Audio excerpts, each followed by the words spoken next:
শুনো শুনো ভক্তি ভরে শুনো কি আমার সংসার পাঁচালি কথা হইবে কঠোর।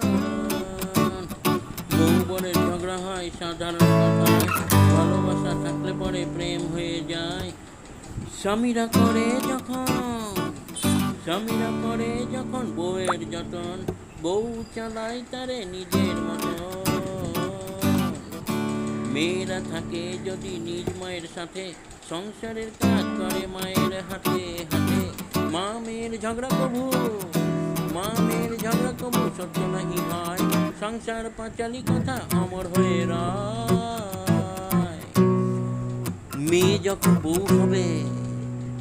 যখন বউ হয়ে শ্বশুর বাড়ি থাকে, সংসার পাঁচালি তখন লজ্জায় মুখ ঢাকে। নমস্কার, লজ্জায় মুখ ঢাকে। আমি আমার সিট থেকে সংসার পাঁচালী যে ধারাবাহিকটা করে যাচ্ছি, আজকে তার নবম অধ্যায় চলছে, নবম এপিসোড।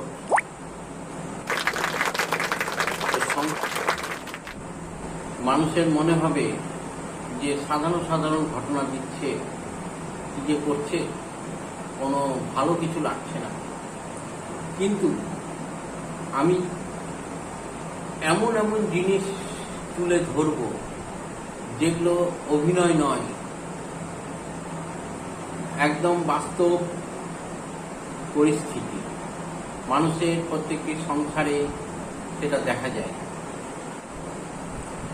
আমরা জগতে বদ্ধ আছি, তার কারণ আমাদের অস্থিরতা। অথচ স্থির হলে বা ঘুমিয়ে থাকলে আমরা সব মুক্ত থাকি, কিন্তু জেগে উঠে আবার অস্থির হয়ে যাই বলেই আমরা বদ্ধ হয়ে যাই। আর এই বদ্ধ হওয়ার কারণ হলো আসক্তি। আসক্তি আমাদের অস্থিরতা তৈরি করে, আর চিন্তার তরঙ্গ আমাদের আসক্তিকে জাগিয়ে তোলে। তাই জাগ্রত অবস্থায় স্থির হতে হবে। অস্থির হওয়ার কর্মগুলি ধীরে ধীরে কমাতে হবে। যত হরিদ্বারের দিকে যাওয়া যাবে, তত কলকাতা দূরে সরে যাবে। অস্থির কর্ম করা দোষের নয়, কিন্তু আমরা অস্থির কর্ম করতে গিয়ে নিজেরাই অস্থির হয়ে উঠি, যা আমাদের বদ্ধ করে। অতএব কর্ম করে যাও, নিষ্কাম কর্ম, কর্মে বদ্ধ হইও না। নমস্কার, দেখতে থাকুন কেমন লাগে। আপনাদের বাড়ি যাব, সবার বাড়ি সংসার পাঁচালীর কিছু এপিসোড নিব। যারা আমার এই এপিসোড দেখে, আমার শিবের ইউটিউব চ্যানেলে আপনারা যান, গিয়ে শঙ্কর চৌধুরী এই লেখাটা লিখবেন। বানানটা আপনি ভিডিও থেকে পেয়ে যাবেন। পাশে আমার শিব বাংলায় লিখবেন, ইংরেজিতে শঙ্কর চৌধুরী আর বাংলাতে আমার শিব লিখবেন। আমার ইউটিউব চ্যানেল চলে আসবে, আপনারা শেয়ার করবেন এবং সাবস্ক্রাইব করবেন। নমস্কার। আজকে করোনা উদ্যোগে আমরা সবাই ব্যাকুল হয়ে পড়েছি। সেই উদ্যোগে আমাদের শঙ্কর চৌধুরী একটা ঘরোয়া অনুষ্ঠান করতে চলেছেন, পথের সংসার পাঁচালী। তো সেই অনুষ্ঠানে আমার এক শ্বশুরবাড়িতে এক ছোট্ট অনুষ্ঠানের আয়োজন করেছে। সেই উদ্যোগে আমার সহধর্মিনী ববিতা মণ্ডল একটা ছোট্ট গান করে শোনাবেন। তার পাশে আমার শাশুড়ি মা বসে আছেন এবং ছোট্ট মেয়ে ও সংগত করছে। আমার শালিকা খাওয়া দাওয়ায় ব্যস্ত। ও জাস্ট শুরু হচ্ছে, আপনারা সবাই মন দিয়ে শুনুন। আমি একটা ছোট্ট গান পরিবেশন করছি।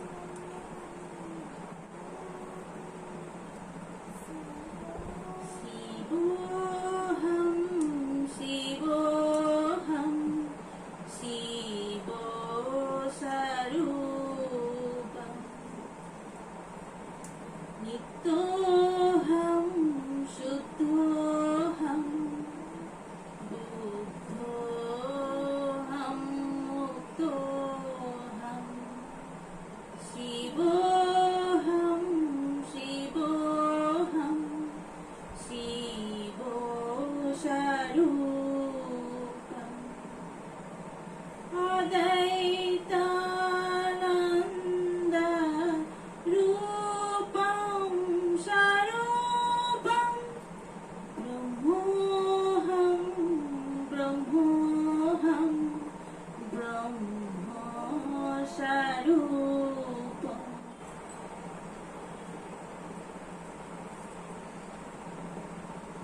স্বাধীনতার সুখ রজনীকান্ত সেন। বাবুই পাখিরে ডাকিছে চড়াই, কুড়ে ঘরে থেকে করো শিল্পের গোড়ায়। আমি থাকি মহা খুশি অট্টালিকা করে, তুমি কত কষ্ট পাও রোদ বৃষ্টি ঝড়ে। বাবুই হাসিয়া কহে সন্দেহ কি তাই, কষ্ট পাই তবু থাকি নিজেরও বাসায়। বাবুই পাখি ডাকিয়া বলেছে চড়াই, তোমারটা হচ্ছে না। কুড়ের ঘরে তোমারটা তুমি একটা আবৃত্তি করো, তো হচ্ছে না তো। তুমি একটা আবৃত্তি করো। মাকে দে, মাকে। আবৃত্তি। চাঁদের বুড়ি রবীন্দ্রনাথ ঠাকুর। এক যে ছিল চাঁদের কোনা, চরকা কাটে বুড়ি, পুরাণে তার বয়স দেখা 700,000 সাদা সুতোর জাল বনে সে, হয় না সে বুনো সারা, পছল তার ঘর বেচারে 1,000 কোটি তারা। মানে এরকম করে বলতে হবে। কোনটা বললি, কোন পদ্যটা বললি? বাবুই পাখি, বাবুই পাখি। বলে শ্রী শ্রী কৃষ্ণের 813 জয় জয় গোবিন্দ গোপাল গদাধর, কৃষ্ণচন্দ্র করো দয়া করুণা সাগর।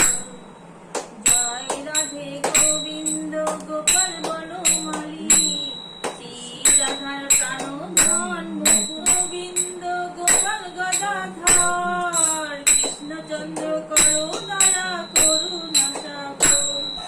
জয় রাধে গোবিন্দ গোপাল বনমালী, শ্রী রাধার প্রাণধন মুকুন্দ মুরারি। হরি নাম বিনে রে গোবিন্দ নাম বিনে, বিফলে মনুষ্য জন্ম যায় দিনে দিনে। দিন গেছে বিশে কাজে রাত্রি গেল দিনে, না ভজিনু রাধা কৃষ্ণ চরণ দিনে। কৃষ্ণ বলিবার করে সংসারে আইনু, নিচে মানায় বদ্ধ হয়ে বৃক্ষ সমূহ। অলরূপে পুত্র কন্যা ডাল ভাঙ্গি পড়ে, আলোরূপে সংসারেতে পক্ষ বসা করে। যখনই কৃষ্ণ জন্ম নিল দৈবকী উদরে, মৌরাতে দেবগণ পুষ্প বৃষ্টি করে। বাসুদেব রাখি এলো নন্দের আদরে।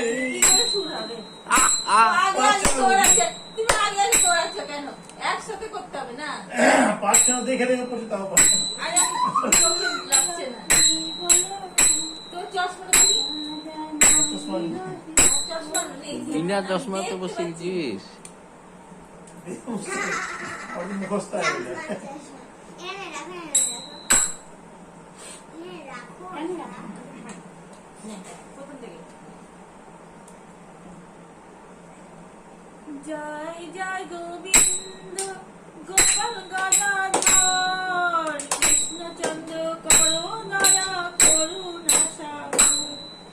জয় রাধে গোবিন্দ গোপাল বনমালী, শ্রী রাধার প্রাণধন মুকুন্দ মুরারি। হরি নাম বিনে রে গোবিন্দ নাম বিনে, বিফলে মনুষ্য জন্ম যায় দিনে দিনে।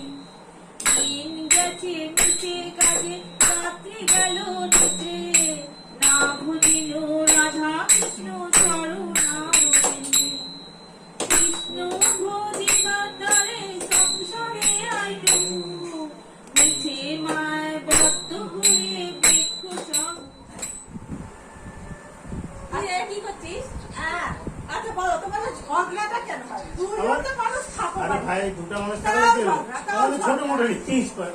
কুটকুটি ভাই আরে সবটা ঝগড়াটা কি? ওটাকে ঝগড়া বলে? ওটা ঝগড়া না, ওটা প্রেমের ঝগড়া। এখন ধরো মনে কর ঘরে পূজা টুজা করলাম, পূজা টুজা করবে না, আমাকে করতে হলো। করে টুজে 11টার সময় আমসাথে খেয়ে এলাম, আমসাথে খেয়ে ঘুম হয়ে গেলো। আবার কি যেমন করোনাকে খেতে দেয় না, আবার দেখতে শোনা না, রান্না করে রেখে দেয়। খাওয়া তো খাও, না খাও তো না খাও। আমার 3টে ক্লাস আছে, আর চিন্তা করো তুমি, আমি করোনা রোগী, দিয়ে দিল খাবার এখানে, হ্যাঁ খাবার দিয়ে দিল, আপনি নিজে খাচ্ছে শুরু করে দিল। আমার খাবার তো খাও, না খাও তো যাও। আচ্ছা, শোনো, এখন বলছি আমি 3টে আমার ক্লাস আছে, তুমি খাওয়া তো খাও, না খাও না, আমি কি করবো বলো? আমি তো সারা 11টার সময় ছাতু খেলাম, আমি ওর খেয়ে যাবে বলো তো? 1:30টাও বাজেনি গো, 1:30টাও বাজেনি। আমি বলছি কোন সময় 2টা বাজতে আমি যাও, করোনার মধ্যে কেমন করে দিলাম? পাশে তো আমিও বসছি। বসে আছে, দিয়ে দিল খাবার, আমি শুয়ে আছি, খাওয়া তো খাও। ওদেরকে একা দিয়েছি খেতে, আমিও তো পাশে বসেছি। তুমি উসুল করে দিয়ে খাওয়া, খাচ্ছে আরামসে খাওয়া, তুমি খাও চাই না খাও, আমার 3টে থেকে খাওয়া। আমাদের ঘুমাতে হবে এখন একটু। বলো তো কিন্তু। না ঘুমালে আমি 3টার সময় উঠবো কি করে? হ্যাঁ? ঘুম পাবে। ওই যে এই যে শোনো, কথা হলো তুমি বলো। মমতা কি বলছে জানো? মমতা কথা তুমি কি করবো? মমতা মমতা বলছে, বরেরা বউদের উপর কোনো দাবি রাখতে পারবে না। এটা করে দাও, সেটা করে দাও। হ্যাঁ, ওটাই তো। যখন যেটা দিবে সেটাই খেতে হবে। খেতে পারলে ভালো, না পারলে আর একটা কি বলছি, প্রচার করেনি, না, এই আমি লকডাউনে বরদের কাউকে অত্যাচার করতে পারবো না, যা দিবে তাই খেতে হবে, না দিলে তোমাদেরকে মায়ের বাড়ি পাঠিয়ে দেবে। পাঠালেও তো ভালো। তখন তোমরা নিজেরাই করো, কি করছো করো। তাও ভালো। এক গ্লাস জল তো খাবে না। এই বউদের উপর অত্যাচার করবেন না। যখন যেটা ইচ্ছা, এটা দাও, ওটা দাও, রান্নাঘরে সবসময় থাকবে না। এখন ধরো কিসের জয়গুরু অনুকূল ঠাকুরের লাগিয়ে দিল, এখন সকাল সন্ধ্যা নিষ্ঠ দিতে হবে, করতে হবে। এখন করো, এখন করছি, ওটা শুরু করে দিলাম। আমি কি খারাপ কাজ? আবার এটাতে লাগিয়ে দিল, ইসে অনলাইনে এটাতে ক্লাস শুরু করে দিল। এখন করছি 3 দিন 4 দিন ধরে ক্লাস করছে, ভোরে উঠো, একটু চা খাইতে দিল না, জিনিস সিগারেট তো খাই না, বিড়ি সিগারেট খেতে পাওয়া যাবে না, মাছ মাংস খাওয়া যাবে না, ডিম খাওয়া যাবে না। এখন চিন্তা করো তুমি, কোনো মাদক জানি তোকে খাওয়া যাবে না, ঠিক আছে আমি তো খাই না, আচ্ছা, চাটাও বন্ধ। আমি কি ওটা খারাপের জন্য করছি বলো? তোমারই তো ভালো হচ্ছে, তোমারই তো ভালো হবে। ঠিক আছে, এতদিন ভালো হয়ে যাবে, করনি, খারাপ তো এতদিন করছি করনি, না। এখন লাস্ট বয়সে একটু করো না। তখন আবার বলছি কি, এতদিন তো খেলাম। আবার কি এখন জলটা ভরতে হবে, সকালবেলা জল যে আসছে সেটা জলটা ভরতে হবে, জলটা ভরতে হবে না, অর্ডার করে দিল, ক্লাসে ব্যস্ত, ক্লাসে ব্যস্ত। ঠাকুরের জলটা গো, ঠাকুরের জলটা একটু নিচ থেকে আনতে হবে ট্যাপের। আমি বলছি আমি একটু ব্যায়াম করছি, তুমি নিয়ে চলে আসো। আবার আনলাম জলটা, জলটা আনতে না হবে, হলে তো তুমি আবার পূজা পুষালাম করো, ঘরে। তখন জল চাইবে। আবার কি ম্যাডাম গুলো এরকম, আজকে আপনি আজকে কাজ করতে হবে আপনাকে, কি কাজ করবেন, আজকে ঘরে করবেন, আর ঝোল সাফ করবেন, তুমি একটা কাজ করবে, তাহলে ওদেরকে শিখানো আছে নাকি এই- কাজ করা তো ভালো। আমি ঠিক আছে করবো, না না, কোর্স করতে করতে একটা ডিউটি দেয়। হ্যাঁ, কাজ করা তো ভালো। নিজেদের জন্য তখন কি হলো, আমি ঘরে এখন পূজা করে করতে ঘরটাকে পরিষ্কার করলাম, পূজা করলাম, পূজা করবে না বলে। আমি বললাম, ঠিক আছে, পূজা করতে হবে না, করবো। আমি যেমন করবো, আচ্ছা যখন পূজা করতে এটি জল পড়ে এখন, এটা ঠিক হলো না, ওটা হলো না, এটা আমি যেমন করে পারছি করছি, না না, বলার কি আছে? নোংরা করে পূজা করা যায়। ওইটা নিয়ে তো আমার আর মায়ের লাগে। এটা হচ্ছে খুব আমি সত্যি যেটা আর কি। পরিষ্কার করবো, মা তো পারবে হ্যাঁ, না। ঠিক হলো না, মনে করতে হলো না, এই জল পড়ে আছে, এখানেই পড়ে আছে, এরকম না, আবার তো আমি যেমন করে পারো, ছেলে যেমন করে পারো চল না করবে, না, তুমি যদি উঠালাম, পরিষ্কার থাকতে রান্না পারো, করলাম। তুমি যদি পরিষ্কার হয়ে তুমি কি অপরিষ্কারে থাকতে পারবা বলো? এটাও কিন্তু ঠিক। হ্যাঁ, তুমি কি অপরিষ্কার নোংরা, তোমার যদি মনে হয় যে ওটা নোংরা, তখন ওটা পরিষ্কার আমি তো কোন নোংরা ভাই। করলা কি আমি কি করবো? জলটা এখন ওটা আমি ফেলে দিই জলটা, না না না না, ওটা ছাদে দিতে হবে, এখন যাও কোন ছাদে, এখন বলছি ছেড়ে দাও, তুমি রেখে দাও, আমি ফেলা, আরে ওর জন্য আমি বসে থাকবো, আমি পূজা করছি, ঘুরে তুমি কখন বাসনটা ধুতে আমার দাও ধুতে না, হবে, বাসন ধুতে হবে, শিখতে ঠাকুরের হবে, বাসন ধুতেটা ধুয়ে দাও, আমি ফেলে আসছি। তখন নিজের তালে ভুগছি, নিজের তালে সাইডে রেখে দেবো। আমি বকো, আসলে যেগুলো করো না তোমরা, সকাল থেকে হিসাব করো, ঘুম থেকে উঠে করবি না, তোমরা ছেলেরা সবাই বিচার করো, ঘুম থেকে উঠে মেয়েরা, আমি তুমি একদিন আমি বলি তুমি একদিন পূজা করে হিসপিস করছো, আমাদের ডেইলি দিন না, ওটা তো বলছি ছেলেরা পরিষ্কার করে পূজা থেকে উঠে লিখবা যে মেয়ের একটা মেয়ে বা তোমার আমি সেটা কথা বলছি না, আমি করছি করছি ঘুম থেকে আমি উঠে যেমন করে কি কি করছে, নিজের জন্য সবটাই করছো, নিজে ভাবো। ওটা তো ওদের কাজ আছে, ওটা আমাদের কাজ, আমরা ওদের কাজে করছি করছি করছি, এখন নয় বসে আছি। একটা দিন দেখবা মেয়েরা কি কি করছে আর ছেলেরা কি কি করছে, হিসাব লাইন। আরে আমি একাই পড়ে গেলাম তো। আমাদের তো শুনলি, এবার তোমাদের কেন লাগে বলো? তোমাদের মা বসে আছে, আমার নামে কি কি অভিযোগ আছে, মা বলুক কি কি অভিযোগ বলো, আমার নামে কি কি অভিযোগ বলে যাও, ওর কি কি দোষ সেটা বলো। হ্যাঁ বলো বলো বলো বলো বলো বলো সবাই শুরু হচ্ছে, আমাকে কিছু করতে হবে না। ভাত খেয়ে এঁঠোটা বাসনটা ধুতে দিবে না, সবজি কাটতে দিবে না, হাত কেটে দেবে। পূজা করি 2-3 ঘন্টা লাগে। আয় আয় চলে আয় চলে আয় আসছিস কি? আর তুই কি আসছিস? এটা তো আপনার জন্যই ভালো বলে না, হ্যাঁ আপনাকে যে বলে এটা তো তোমার আমি এখন বলবো। বয়স হয়েছে না, তোমার বয়স এখন হয়েছে, বয়স হয়েছে। হ্যাঁ। কোথায় এই কি জন্য বলে যে করতে আমি গিয়ে করছি, ও কি করছে। করতে গিয়ে কি আমাকে হয়ে যাবে, সবসময় কি করতে গিয়ে পড়ে সাবধান গেলাম, রাখতে তখন চাইছি। তখন তো ওকে কেন দেখতে আমার হবে। কিছু না, আমি কি এটা বুঝি না, আমি সবই বুঝি। হ্যাঁ। আর তোমাকে আপনি মেনে নিতে হবে, সব ছেড়ে দিই। সেটা মেনে নিতে হবে। যা বলছি আমি তাই শুনছি, যা বলছি আমি তাই শুনছি, আমার কোনো অভিযোগ নাই। এটাই বলছি, আর কি আছে? এটাই আপনার ভালোর জন্য বলছি। আমার ভালোর জন্য হুম, বলছে, সেটাই। আমার সাবধানের জন্য বলছে। হ্যাঁ তোমাকে ওটা মেনে নিতে হবে যে আমাকে যা বলছে ভালো বলছে, আমি আমি রাগও করবো না। আর ডেকে না ডেকে না যখন আমি মেজাজে কথা বলি তখন আমি এত মেজাজে কেন কথা বলি? হ্যাঁ ওটা কারণ একটু শান্তি হচ্ছে ভাবে আমি কানে কম শুনি তো, এই জন্য জোরে কথা বলি। এটাই হলো। মায়ের তো শুনলাম, এবার তুই বল তোর রাগটা কোথায় হয়। রাগ যেটা বারণ করবো সেটাই বেশি করে করবে, ওটাতে আমার মেজাজ খারাপ হয়। যেটা বারণ করছে ওটা করিস না, না ওটাই বেশি করে করবে, কেন আর করি? কিছু না। সেটা তো না বুঝতে কেন হবে। করি কেন ওটা বুঝতে হবে না। কেন করি? আমি যেটা বারণ করি কিসের জন্য, আমার জন্য বারণ করি যে উল্টে পড়ে গেলে আমাকে টানতে হবে, পা ভেঙে পড়ে গেলে আমাকেই টানতে হবে। তো সেই সাবধানটা করি যেন সেগুলো না ঘটে। তো যা ঘটার তো ঘটবে, সে বলে সাবধান করবো না, ওটাই করি, ওটাতেই রেগে যায়। আর মানে মেনে নেওয়ার ক্ষমতাটা কারোই নাই, বুঝলি তো। ও ও না এটা সবসময় বলছে। মেনে নিলে তো আর হবে না, হুম। একটু সাবধানও করতে হবে, না তো তো সেটা মানও তো তোকেও- আছে। সেটা তোকেও বুঝতে হবে যে মায়ের বয়স হচ্ছে, মা একটু একটু মানে রেগেও যেতে পারে, কথাগুলো চুপ করতে না একটু দিলে ভালো তো মনে অসুবিধা। বলতে হবে। না, যেটা পারবেন করবেন, না পারলে করবেন না, কেন করতে যাবেন? কোথায় বলছি তো, ওটা হ্যাঁ। কর, আমি যেটা পারবো সেটা করতে হ্যাঁ, সেটা ঠিকই আছে। পারবে না। না সবসময় বেশি বেশিটা করবে না, আমি যেটা করবো সেটাই করবে।